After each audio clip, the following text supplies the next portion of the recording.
Hi, Disha. Thank you for joining me as a guest on the Resilient Entrepreneur Show. I would like to welcome Disha Cooper. She is a fractional chief financial and administrative officer at her company, Execuli. Why don't you tell us a little bit about your business? Sure. Yes, of course. I own a fractional executive firm, and my role in my clients' businesses is as a chief financial and administrative officer. Different than just a typical fractional CFO, I go in some more embedded leadership rather than just outside consulting. So a lot of the space is very saturated with finance consultants, whereas I go in and do hands-on embedded leadership, meeting with managers, meeting with the founders, CEO or COO that are in place, helping bringing the team along to understand the numbers and how that is impacting their day-to-day operations, their sales, and then tying that back to financial health. And the administrative piece, I often oversee legal, HR compliance functions at executive level, and the small business as well, because this is usually a significant gap for the small business space. I work in the under 20 million. So a lot of founder, CEOs, small partnerships, small nonprofit, those types of organizations. Very creative businesses. Yes. I love that. And in those smaller businesses, like founder led, founder growing and scaling, like they tend to have less delineation between a CHR. Like there's not going to be as many executive leaders, right? So the fact that you can fill the gap for a bunch of those different roles to augment the maybe the CEO or the original founder makes a Yeah. lot of sense. Yeah. And that's a great sweet spot. The up to 20 million is you can have a lot of impact. It's before they usually have, private equity or a big board or have a lot of external stakeholders and investors. And I think it's a little bit easier when you're that size to make changes and impact and decisions. Yes. So I specialize in turnaround situations. Um, I usually join an organization when they're distressed. So there's run out of cash. They could be on the edge of bankruptcy or edge of closing down because of financial issues. So it's very rewarding to go in and be able to say, here, let's do this. We're going to change our expenses. We're going to reprice our products or services. We're going to put more effort into sales and like really give that key insight that brings them back from the brink, and that's very rewarding. that's awesome. Yes. Yeah, I think there's probably a lot of pressure on a lot of companies in this market right now for the Yeah, last couple of years. 100%. Great. So I want to get to know a little bit more about your business. We're going to ask a couple of quick fire questions. Um, who is or was your first hire in your business, or is it just you? Are you a solopreneur and you rely on other partners? So I am currently a solopreneur. This is my third year. I've been in business for 3 years. And my first year, I actually had a team. And then I ended up managing other executives, and I realized it wasn't for me. I wanted to actually be doing the executive work. So I moved back to freelance in my second and third years and have decided to keep it that way.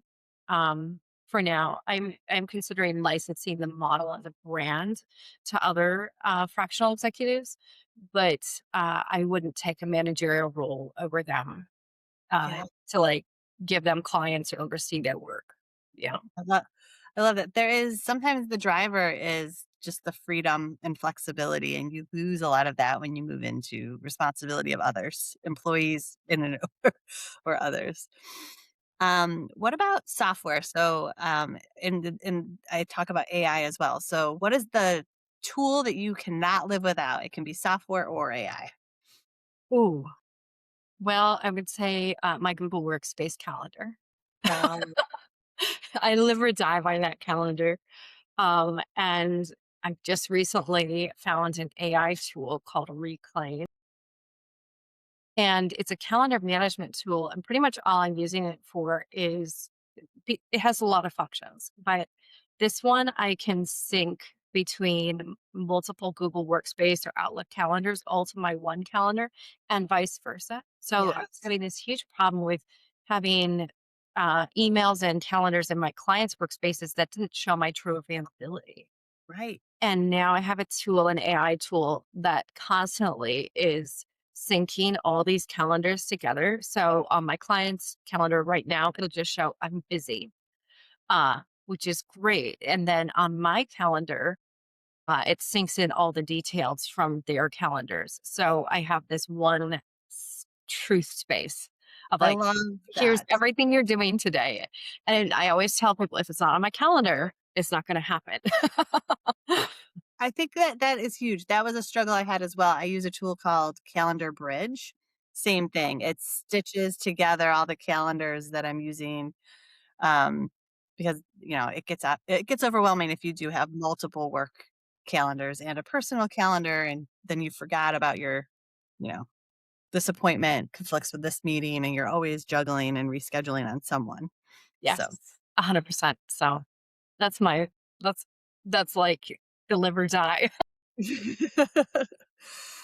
So I know you've been a business owner for 3 years now. What is your proudest achievement as an entrepreneur and how did it happen? Well, I think one of the things that I'm really proud of is that when I launched this consulting firm, I was able to hit six figures in my consulting revenue in my first year as a consultant. Now, fair disclosure, I previously owned an industrial company with partners. I was CFO, COO for years there, family business. So I've been running a business for a long time, and I took that um, business acumen right into my consulting firm and was able to, do sales and marketing, those things. Um, so I think that being able to accomplish that and realizing that that's like 90% of solopreneurs never hit six figures. And now doing multiple six figures in my firm, it's been very successful for me to create a really good freelance practice. But also at the same time, be able to continue education, keep up with that. Um, it's been a lot of juggling, but it's also been very successful, and I'm super proud of that. I'm proud of myself to be able to move into consulting and make this big jump from one business to multiple clients. I think that is very huge. And, I'm in the business of fractional as well. And I work with a lot of fractional executives, and most are quitting corporate or leaving or exiting corporate and are like, I just need to replace my salary as a goal. And they're not really necessarily thinking of like growing a business or scaling a business. They're like just thinking about this. But just to replace that six figure for most executives salary is a struggle because you're doing it for yourself. You are sales, marketing, HR, finance, yeah, CEO, OO, making all the decisions of the tools, like all of it, right? Like there's not a whole department that you can depend on to do your lead generation and marketing. And I think that is where a lot of other fractional executives that I talk to struggle is they might land their first client, and then they kind of have employee mindset where you go all in with that one customer and that one client, and you stop doing the networking and the sales and the marketing.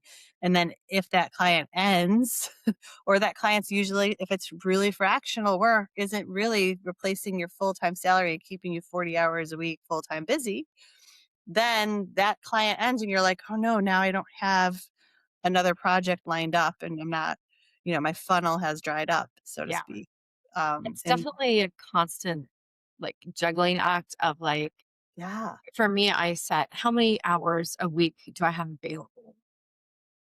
And then I block that into pieces. I usually like to have two or three like main clients that are like 5 to 10 hours of the 30 that I'm like available to client work. And then always looking at where's my capacity? Should I be doing some putting out to people like I have availability, or do I need to focus more on just working with my clients? Like it is constantly that juggling act of knowing when your contracts need to be renewed or when they need to talk about offboarding. I've just offboarded a client recently um, after 2 years with them, where I'm handing off to full time, and it was time to like transition to like maintenance leadership, but I'll keep them on a really tiny consulting basis, but then take on other fractional clients. So that now I'm in this like talk to leads, look at new opportunities Yeah. phase for myself.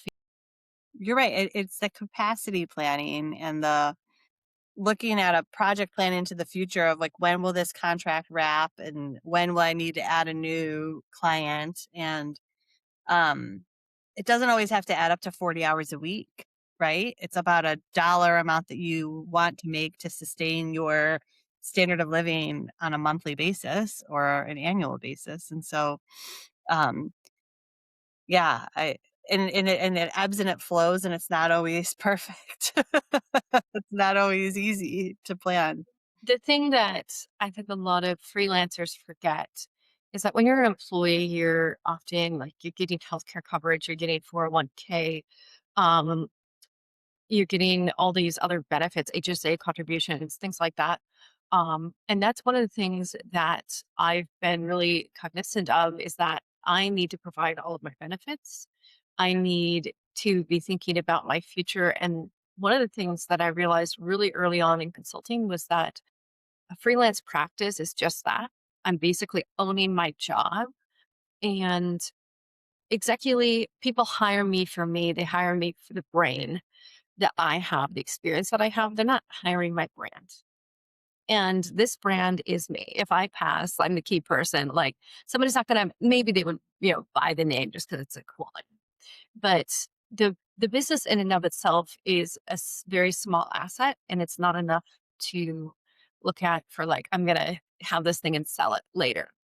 Um, you have to be really intentional about making enough money now that you're contributing well to future assets or other investments outside of your practice and that revenue because just the business alone, unless you're building something really strong and have multiple team members that you can exit from, um, you need to be making enough revenue to be preparing for your future in other ways. Yeah. I think that's a really good point too, because it's replacing all of the other benefits that you were receiving as well. And so, do you now have a self-directed 401k that you're contributing to? Or, right? Does your spouse have medical coverage for you, or do you need to go find the medical coverage? So there's a lot of other and that I think goes into the pricing strategy that I have had to help coach people on as well, because it's not just like your salary or salary plus bonus divided by a number of hours. It's, what are you looking to replace? Those are all really good points. And I think helpful because you're coming at it from that CFO hat and mindset and financial planning. So like that's probably like part of your strength of being a business owner, and a fractional is like, oh, you have that financial mindset of like you're thinking about not just like income or revenue, but like profitability and future planning and, you know, um, yeah, savings, having more. Yes. We've kind of touched a little on some of the challenges that a lot of fractionals make, and most, like you said, don't make it 3 years and don't make it to a six figure or above number. And then may settle and go back to a corporate job when one is an option, right? For a lot of reasons. So we know that being a business owner is very challenging. And we talked a little bit about like you don't have a whole team to depend on. It's you. And no business is all, ups without the downs. There's the highs and the lows, and you have to be able to navigate the choppy waters in between. So are you willing to share a hard lesson that you had to learn during this growth journey of owning a business these past 3 years, and be a little bit vulnerable, because the title of the show is The Resilient Entrepreneur, not the happy, successful entrepreneur. So Yeah. Um, I think, the harder part in my career, I make it sound like the consulting has been a breeze, and it it hasn't entirely, but um, in a way, it hasn't been that difficult. And right before I exited my previous business, right before I launched this, and really I think the resilience came from that going through a really dramatic split with my family. My brothers were my partners. Um, and I'm, in a CFO, an administrative seat, you're like the IRS, right? You're like the the tax man in Audit and compliance, yeah. and we bought that company from my dad. I was 28. I had been studying finance and business, and my brothers were 20 and 22 when we bought that business from my dad out of default. It was my first turnaround. In a very dramatic. We were raised in a cult. As kids, left the cult. My parents cash stripped their family business and moved to Kentucky from Pennsylvania. It was very, very dramatic. And I ran a turnaround on that company, bought my dad out of massive debt to a private lender, turned it into a multi-million dollar company over the next 7 years. And for the most part, my relationship with my brothers over that time was really good. I was the big sister that I was the business mind. I ran the business and they worked in the business and did what I said. And then they like grew up per se, hit that like close to 30, and then they got a mind of their own and they started to want to cut corners and like did things that I was like, yeah, that's not legal. I'm not going to do that. We're going to do this by the book. And it just got so contentious that I ended up leaving that business that I had spent 19 years of my life in. And I was really, really emotionally invested in that business. And they got to the point of like, we do not want to work with you anymore. You're holding us back because you're the law, basically. Yeah. And so I went through a really massive grieving of losing that and something I invested so much of my life into. And um, when I was exiting that business, I just had a hysterectomy at 35 years old. Is medically necessary.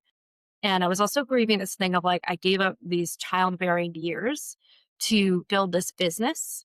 And now I'm losing my fertility on the business at the same time. It was this really massive grief that Yeah. I was bearing.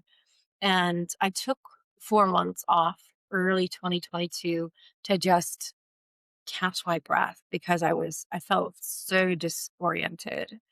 And Um, heal and just yeah. Heal physically from a massive surgery and heal emotionally from feeling just entirely abandoned by two of my brothers. Now I'm second oldest of 10 kids. As I told you earlier, the one that's really younger is like my daughter. So there's a lot of kids in our family. So it's not like my only two brothers. But it was just like this massive life event. I took the easy route at first. I went back to work middle of 2022 and I was picked up by a consulting firm for small businesses and just doing the W-2 thing and consulting clients. And I did 6 months there and realized I am not a good employee. And I'm also not, I've been in an executive role so long. I was thinking big picture for their firm and working with my clients and they seeing things where I was like, this is not good. And they had some major compliance issues going on in their own business where I was like, oh no, I just left I just left the business over compliance issues. I'm not going to do this as a W-2. So, at the end of 22, I left that firm and said, you know what? I'm going to do this on my own again. I had that year, that buffer year to catch my breath and breathe and to figure out who am I? I was the CFO of DCW for so long. And it was like my whole identity was wrapped up in this family business that I built so successfully. And when I started consulting then as a fractional in 2022, it felt like just a breath of fresh air. Like I was able to just launch my own thing and focus on bringing massive value to my clients and bringing that finance and compliance piece that is really my super strength, and feel appreciated for it most of the time. And so I really feel like the resilience part came before launching this practice, if that makes sense. It does. And thank you so much for being truly vulnerable and sharing the journey and the personal and professional journey that led you to where you are now, second business as a solopreneur. And maybe that is why there's no partners and there's no employees and it's just you, right? Because of the hard lessons that you have learned It's a phase of healing. from the business with the family. And being in business with partners, I've now been an owner, founder, partner in 5 companies with partners and different partners. It's so hard. Even when you decide finally mutually to split, I couldn't imagine if it was with a family member and a brother that I had to see at Thanksgiving and say, this isn't working for me, right? It's hard enough to quit a job. It's harder to separate from partners that you're running a business with that you've built and grown together. And to add the third level of complexity of this person is also family Yeah. feels more like a divorce than a Yes. business transaction. So no wonder now, at Execuli, you're doing it your way and it's you and there's no one, there's no one that, you have to share the decision making and responsibility with. Yes, it's definitely a big part of it of just being a solopreneur and being able to, I would say, call the shots myself, but in the nature of my work, it's very collaborative with the C suite of my clients. Right, right. But also being an independent contractor for them allows me to set boundaries and say, I'm not going to cross this line, which is really powerful to have that autonomy in my clients' businesses because I can say like, we're going to do it this way. I won't take on the risk of cutting these corners or things like that. Right. Um, so I am definitely a collaborative leader, but I also really appreciate the autonomy that I get from being a freelance solopreneur, providing by contract a service to them rather than working as a W-2 employee. Well, but also as the consultant, you can tell them legally and as a CFO and compliance officer, this is my advice. And if they choose to not do that, you don't own the business. And so if they don't follow your advice and do something unethical, Yeah. Yeah. illegal, uncompliant, it doesn't fall back on you because you were paid to consult Yes. and advise and give the advice. And it's different when you're an outside consultant, fractional coming in to do that versus if you are an employee of the business and it is your responsibility if the laws are broken or if 100%. Yes. ethical, or government regulatory laws are broken. So that was awesome. Thank you for sharing that. And I love this show so much because you and I had talked before, like we've met before, but I didn't know the whole story. And I share in that my brother and my dad are in business together. And my dad is also unemployable. Like he's always been an entrepreneur and had several businesses and has the kind of family business. I did not want to be a part of the business and did not want to stay in Buffalo and chose to leave. And I did the corporate path. But then I find myself now at this later stage of life where I was like, I think I have that entrepreneurial spirit and drive and blood and would love to do something for myself that comes from probably being raised by a father who was like, you know, that same spirit. It's contagious. But I see it with my brother and my dad and how it has changed the dynamics of some of their relationship and me Yeah. too. So, Yeah. so now we're going to talk about the future. It's the new year. We're here in 2026. So what is on the plan? Like, how are you planning to grow your business this new year?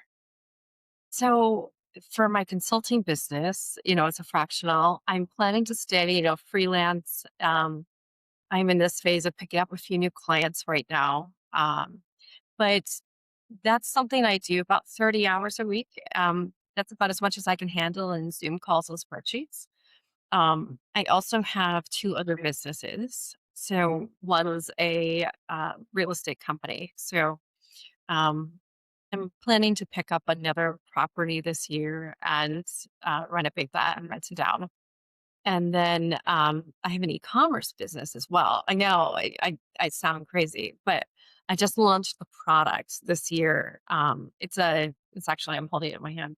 It's a double wall tumbler, glass. It's all glass with a glass sip top. So it is like basically the world's best coffee cup, in my opinion. It's called Siplux. And I was going to spend a little more time on that. It's bringing me a lot of joy to be working in products again.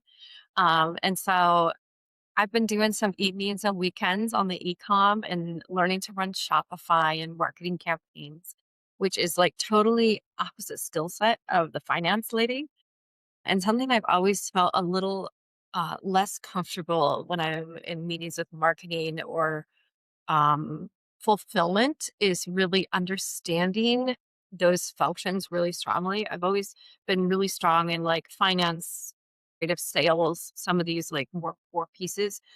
And more, I've been realizing I need to understand marketing better. And I was thinking about taking classes, and then I said, you know what? What if I did this hands on and like launched a product and learned marketing through running my own little business on a product? And it's I'm going to spend thousands of dollars either way. So why not like launch my own product? So here I am. Last year was the product discovery and going through that, the design process and finding a manufacturer. And now I launched last quarter of 25 and it's done like my first 5,000 in sales. I mean, it's just like pittance, but I'm learning how to run social media and ad campaigns and things like that, where it's like I feel like a kindergartner, and it's a really good feeling to be in a space where I'm not the smartest person in the room, where I meet like I can be in this learning space again, which is really refreshing for me, where a lot of my day is in this space of I have to be the final answer. I have to be the strong one and be directing. And then I go into this project and I can use curiosity and creativity and this learner experience for me is just really, really great. So this is like my educational and entrepreneurial side hobby, if that makes sense. I love so much about that because you just like lit up when you talked about it. You're like, yeah, Yeah, I do finance and administrative and accounting for other businesses, but like this is my passion, yeah, side my hustle, and baby. I'm learning all these new skills. And it's like that real entrepreneurial spirit of like, I've never really understood e-commerce or social media marketing or supply chain or manufacturing. And now I have to like learn something new and stretch yourself. So it just shows that like you can start. Everyone's definition of success is not the same. So Is what true. I've learned. And this side hustle business is not what you were trained to do by your career, but could become maybe more than your side hustle. It might become your Might. focus and your primary. It might. It's definitely not there yet, and I have a lot of learning to do before it gets there, but who knows? Maybe it will become a main hustle instead of a side hustle. For now, it's just bringing me a lot of joy to be in that learning space again, and I'm really, really value that part of my life and my business experience. And I think that we all need to always be learning at every stage of our life and our career and find ways, but to spark joy and Mhm. passion and to be So, excited. So yeah. that was awesome. Well, thank you so much for being very vulnerable and sharing your journey and your story, but also your dreams and your hopes for the future and your new projects and stuff. I've learned so much. And I just Thank you. really love hearing about other entrepreneurs' paths and journey towards success because not no two stories and journeys are the same. And so it's been really great. So Thank now you. that you've been on my show, I always ask and leave with who else do you recommend for me to interview next? Okay. Would you like a name right now? Sure, or just shoot me an email if you think of someone after we hang up. But I think you were referred to me, was it by Jamie or Just thinking possibly Karina Bell. Karina introduced us, I think maybe. Yes. Now, Yeah. do you know or have you interviewed Erin Chapman? I have She runs not. an event production uh, company I in New have York not. City. I would love to meet her. That would be You would wonderful. enjoy her. Yeah. Oh, that would be so much fun. Well, thank you so much. And I wish you much success in Thank you. 2026 with both Execuli and your new business. I don't know the name of what was the name of the coffee mug that's It's glass? called Siplux, Siplux. Ziplocs. I love that. And glass is popular because people have problems with other materials, Yeah. right? No And no microplastics, no metallic aftertaste, no clunky top that leaks when you try and drink out of it. I love it. I love it. Well, much success, Nisha. Thank It was really great to speak with you. Same. Thank you so much for having me. Thank you. All right. Take care.